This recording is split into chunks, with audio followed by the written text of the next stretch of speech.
We're gathered today to dedicate the last of 17 plaques that we've installed for Spokane Fire Department Captain George T. Chapman.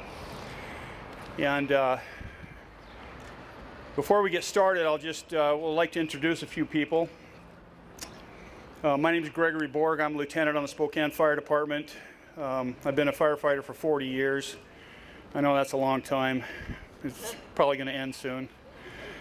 But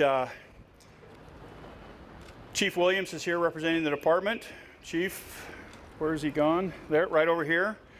The department's been very generous with helping us with the sound system today and getting the companies together so that we can do this and have this event. So it's been great.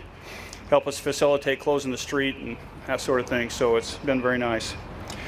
Local 29 President Don Waller is here. Don, where are you hiding? He's over here by the district Stevens County engine over there. And we have ladder 2 parked here today at the end of the street because Captain Chapman worked on truck 2. I'll explain the difference in a minute. In 1894 when he died. The parking lot right here behind the Red Lion is where Station 2 was located. There was a Presbyterian church on the corner where the Red Lion is. So Spokane's changed in the meantime. Gone from a church to a tavern and a fire station to a parking lot. So one of the best parts about this weekend is we have a family of Captain Chapman here. And I need my crib notes for this that my daughter's made for me. Captain Chapman was 27 years old when he died. His wife was pregnant and he had one child already. He had a daughter named Georgina, or named Ruth, and then the daughter was born and they named her Georgina. His wife's name was Caroline. Today we have his great-granddaughter, Chris Jones, has come all the way from Nebraska to be here for this event today. Chris, right here in the front.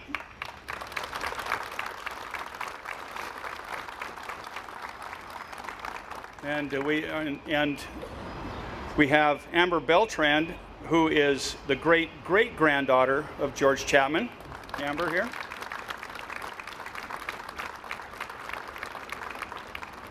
Now these get a little long here because they're the kids of these great-grandchildren. So we have Chloe Beltrand, Sebastian Worcester, and Ian Worcester. And the two boys have come all the way from Texas to see this.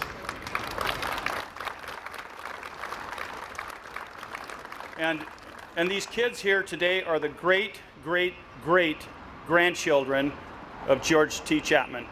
And we're so happy that they were able to come here for this event. We also have Captain Doyle's daughter is here. You'll see Captain Doyle's picture up here. He died in 1956. And just wanted to recognize her, Tara. She's right down here in the front. She was 11 years old when Captain Doyle died. And then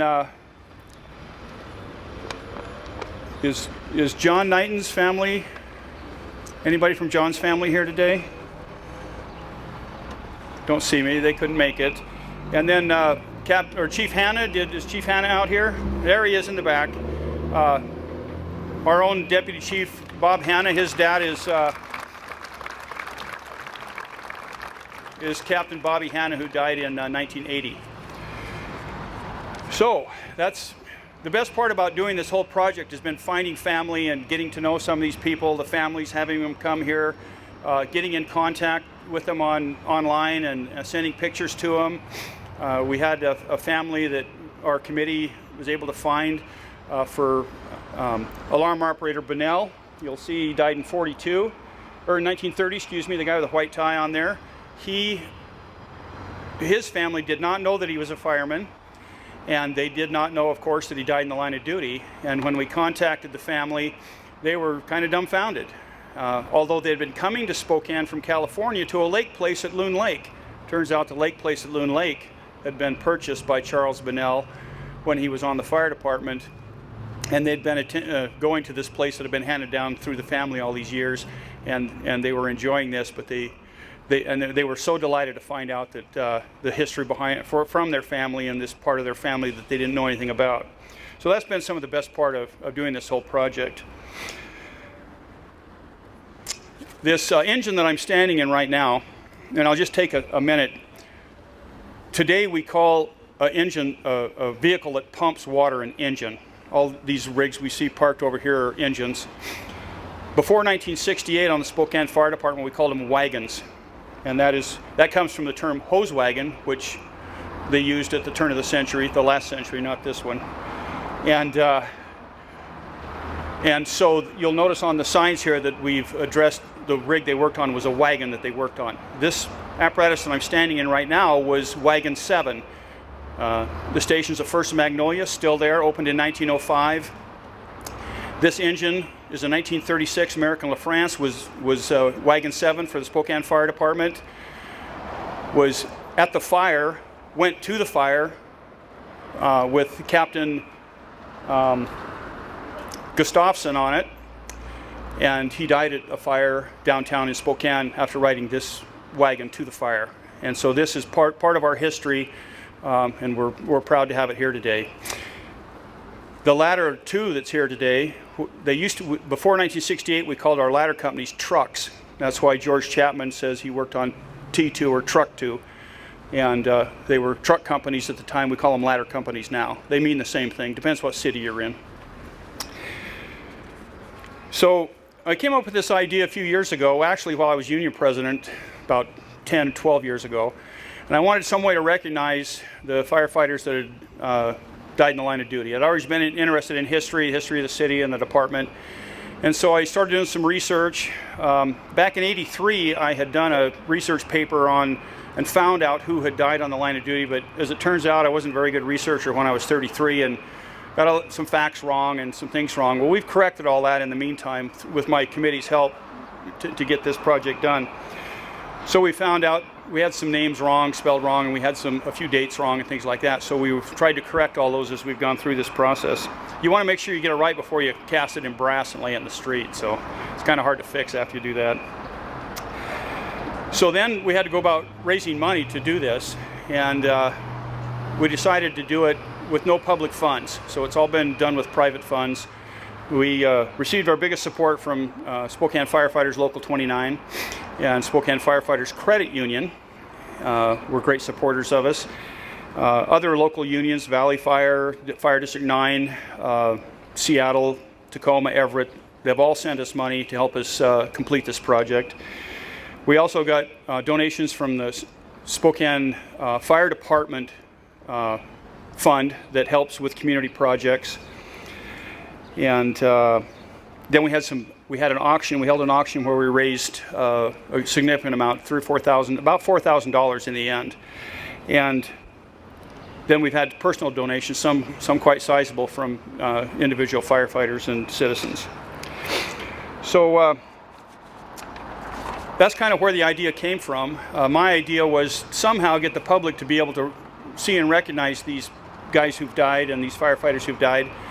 And I thought, we'll put them in the street. When people walk by, they can see them. And whether that turns out to be a great idea or not, I don't know. Time will tell. But in 17 different places in Spokane, there's a brass plaque in the sidewalk with the name of a firefighter in it and the story of how he died and the company he worked on, the name of his children, and how old he was. And people realize, here's a young guy that worked on the fire department, was 27 years old, and he had 2 kids, and he died working at work. He went to work that morning, he didn't come home that night. So that's the message we try to get across through this project. Our mission for the Spokane Firefighters Memorial Project, which is we've called this organization, was to honor the sacrifices made by those who served as professional firefighters who had given their lives in the line of duty, help provide a visual tribute to honor each fallen hero and the location of their final service, and help to educate the public about firefighters who served and died in our community.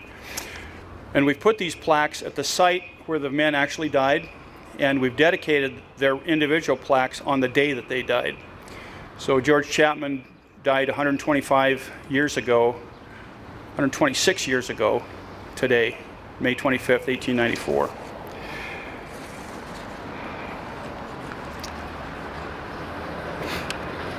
The plaques we had them cast here in Spokane. They were made by Metallic Arts, which is in the Spokane Valley. And they did a nice job for us. Just wanted to thank them.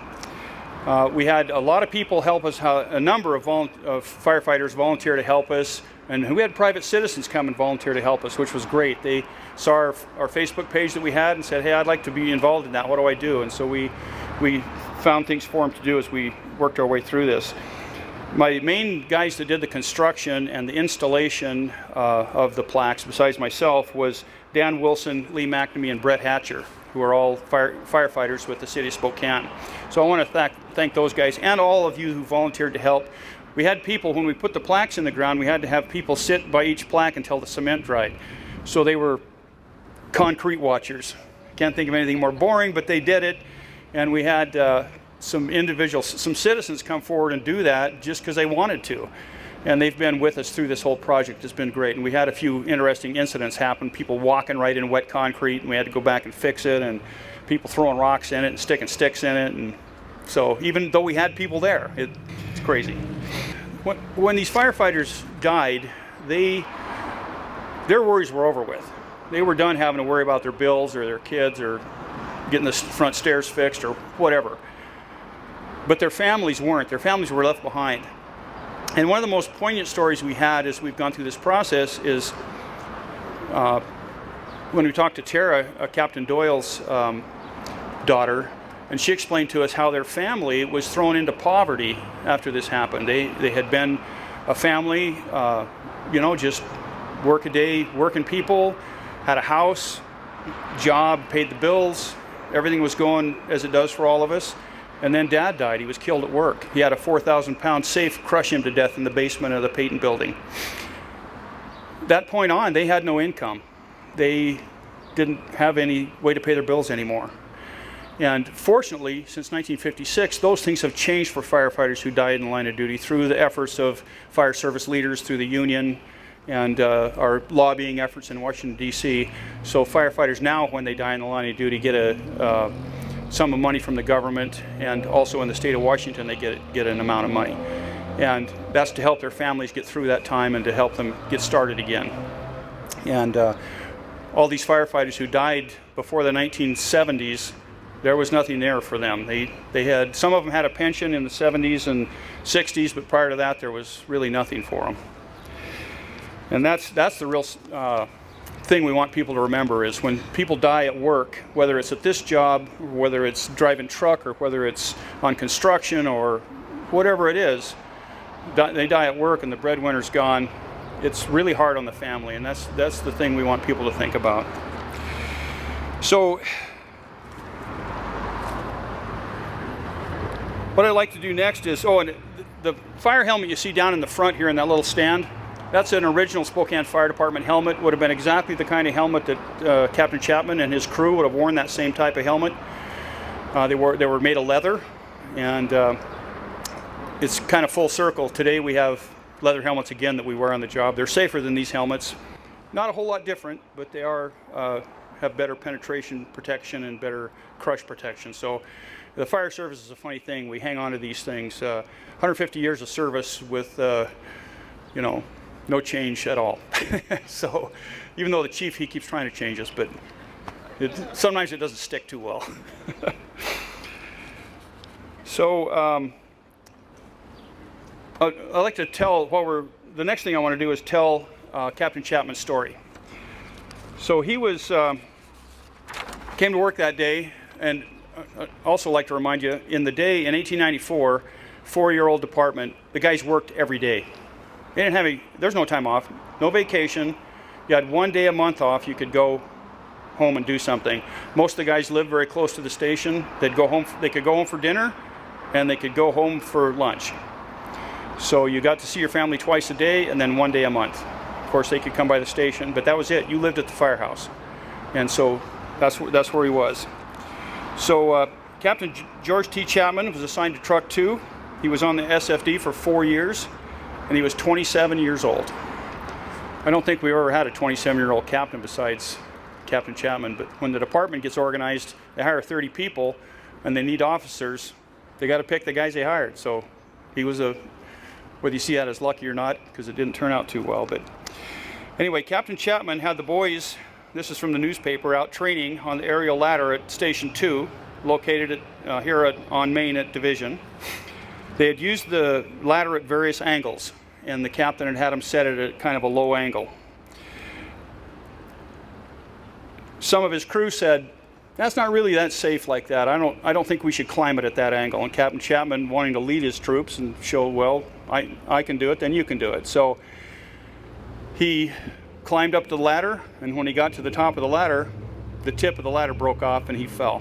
And he fell 65 feet and landed on his head on the pavement and died. He died instantly. The newspaper said he was among the best known of the firemen and was always enjoyed the respect and confidence of the chief and his comrades. That's from the Spokesman Review in 1894. The Spokane Fire and Police Departments formed an honor guard at his funeral, as well as the Knights of Pythias, which was a social club that he belonged to. And they had the entire fire department in a procession from on Main Street here, with all the fire apparatus and the police and the marching and bands. So that was quite the procession. It was front page of the newspaper. And then he was survived by his wife Caroline and his daughters Ruth, and then Georgia, who was born later. So what we'd like to do next is I'm going to have our fire department chaplain, Bob Smith, say a blessing over this event that we have today and the family. And Bob, we're going to have to see if we can get him to come up here. I think he's younger than I am, but we'll see if you can do it, Bob. Sneak in the end here.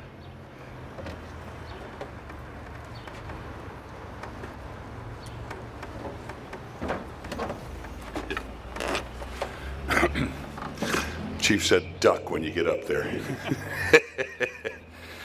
Well, I tell you, this is a real honor, everybody, and thank you for coming.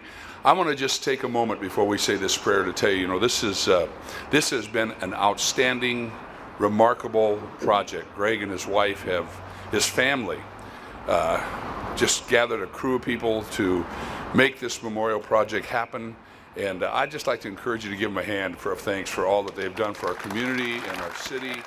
Just been outstanding.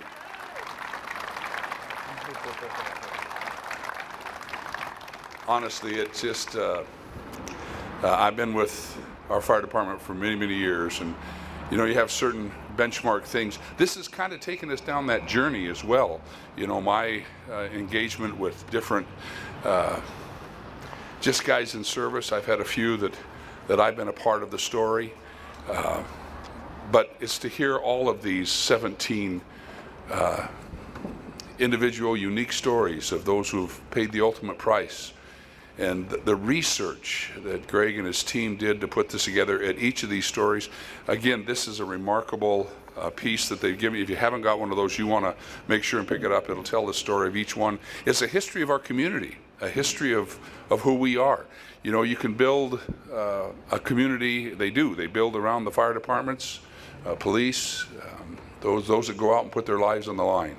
And that's what we're here to say thank you to God for those who serve, many of you that are here right now, that are every day going out and protecting our community. And we are grateful on this day that we remember our fallen servicemen and soldiers that have protected our freedoms.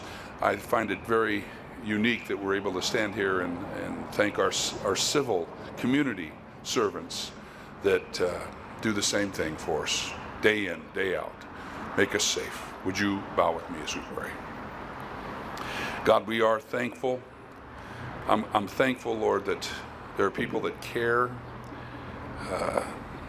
for Greg and the team that just have given us a legacy to remember, for the support of so many in the fire department and others in our community to make this happen.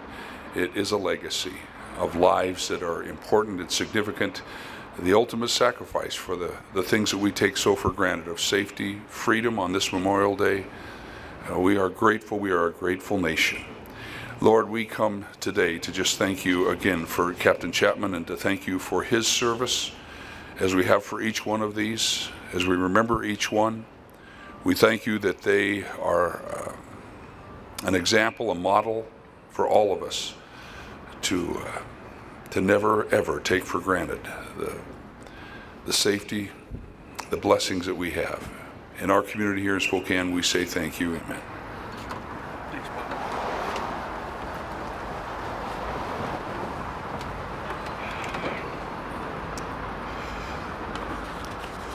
So what I'd like to do now is I'm gonna have the Jones family come and take the cover off the plaque that's on the corner here. If you haven't had a chance to see it, it's just to the left of the engine that I'm in, and when you get a chance, when we're done, you can come by and look at it. And when they pull the cover off, we're going to have Piper play Amazing Grace for us. So just hold our position while we have the family go do this.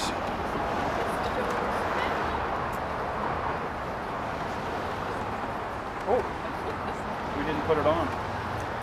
Yeah. Looks like I forgot to put the plaque cover on there. So, Sarah, do you know where it is? Okay. We'll just gather around over there and have the Piper play.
Thank you.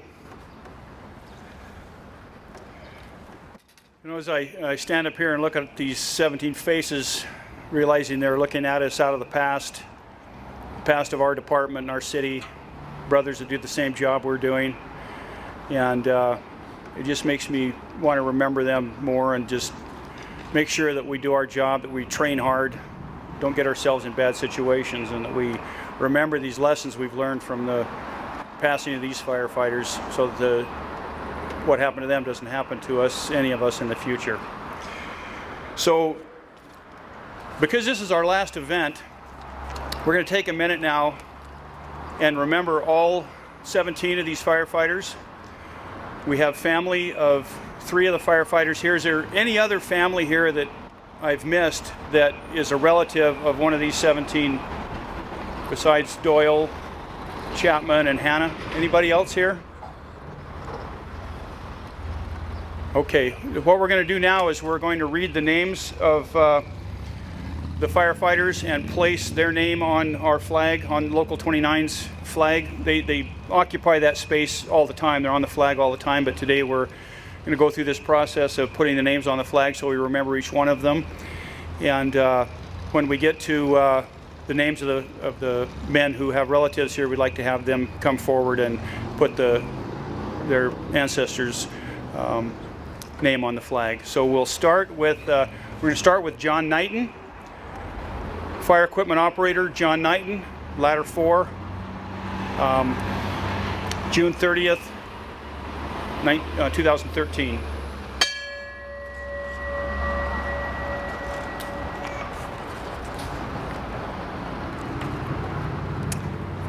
Chief Hanna.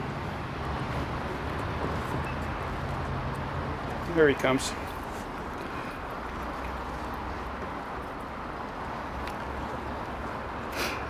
Captain Bobby Jean Hanna, Ladder 7, March 2nd, 1980.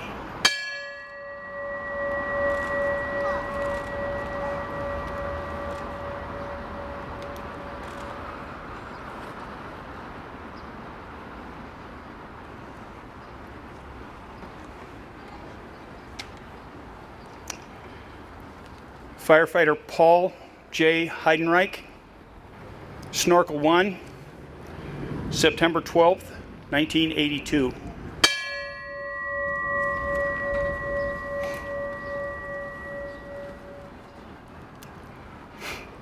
Fireman Leroy A. Mackey, Wagon 4, January 14th, 1966.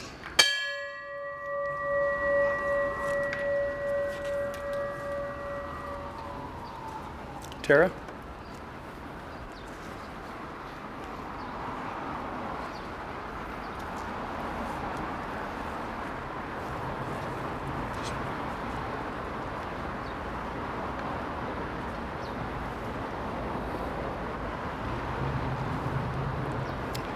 Captain Leonard W. Doyle, Wagon 4, June 2nd, 1956.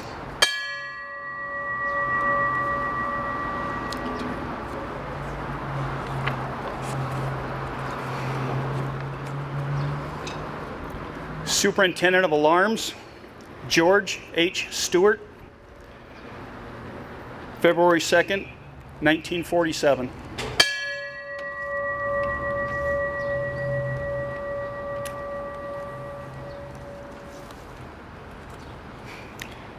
Captain Walter Gustafson, Wagon 7, December 26th, 1944.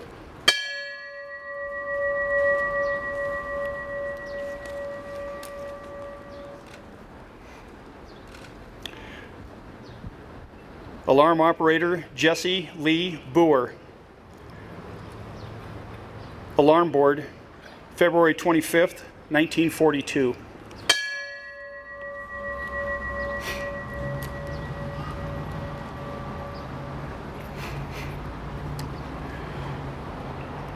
Fireman Thomas E. Sparrow, Wagon 16, July 15th, 1939.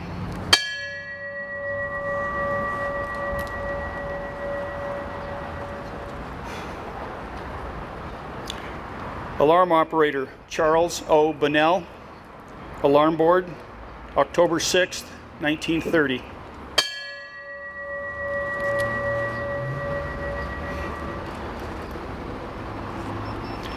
Fireman William A. Hutchison, Wagon 4, May 3rd, 1924.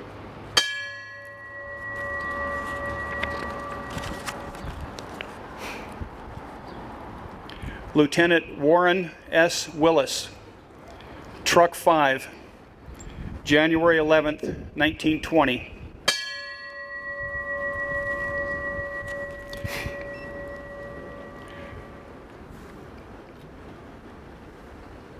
Fireman Everett G. Deerdorf, Truck 9, September 21st, 1914.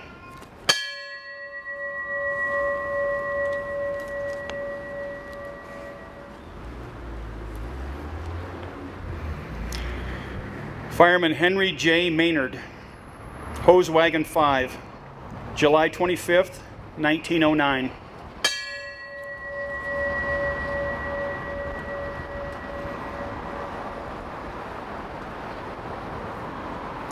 Fireman Herman A. Merrow, Hose Wagon 3, March 6th, 1905.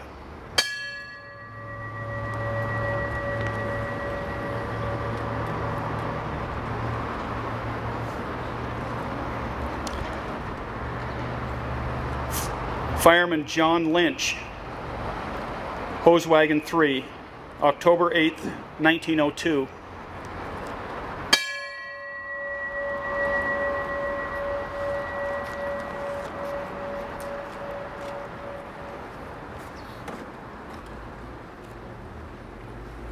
Captain George T. Chapman, Truck 2, May 25th, 1894.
Thank you, guys. That was great.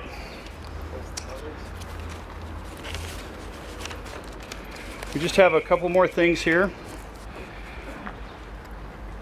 Following our event tonight, we are going to follow Captain Roger Libby down to the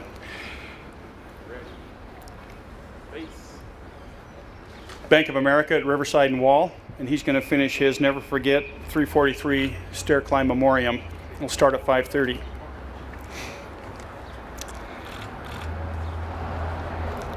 Before we finish, I just wanted to make a last thank you. The committee that served met for the last year and a half, went through this process, setting these things up, making arrangements, doing the research. Spokane Genealogy Society helped us tremendously. My daughter was working with them. So I want to thank Debbie and Lee McNamee, Jim and Sandy Hallam, friends of ours, Mike and Cheryl Rose. The McNamees and Roses are on the fire department. Mike's retired now. My son, Peter Borg, Sandy Berta, and John Capilano. John's a member of the fire department as well. And Paul and Rita Binkowski. And Paul's on the fire departments here tonight. And most of all, I want to thank my wife. She's refusing to come out front. But if it wasn't for her, I wouldn't have got this done. Wouldn't have been anywhere. She keeps after me. She does the worrying, gets me going everywhere. And then my daughter Sarah, my oldest daughter, her son Jeremy's on Fire District 9, so he's part of our family. Or excuse me. Her son's going to be a firefighter someday. Her husband is a firefighter. I knew I'd goof something up. Sorry, Jeremy.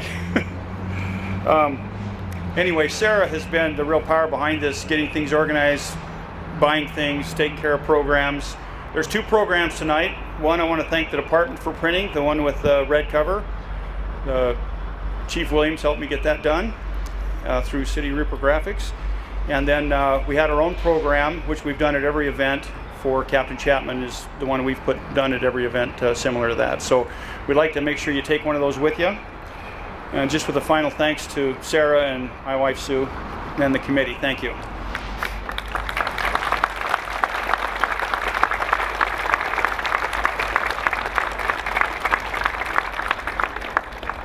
And then finally, when we're done at 5:30, O'Doherty's Irish Pub is going to open. They were going to be closed today, but they opened just for us for this event. And all you guys on duty, sorry about that.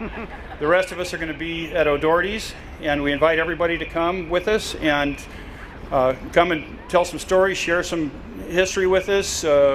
Please, other people from other fire departments, please come and talk to us and tell us why you're here and where you came from and what inspired you to come and visit today. And we'd like to meet you and talk to you. We want the family to come and talk and meet. So we'll be there about 6:15 or so. O'Doherty's is open at 5:30, and it's just for the people in this event today. So we'll see you there after we're done with Roger's event, and thank you so much for coming.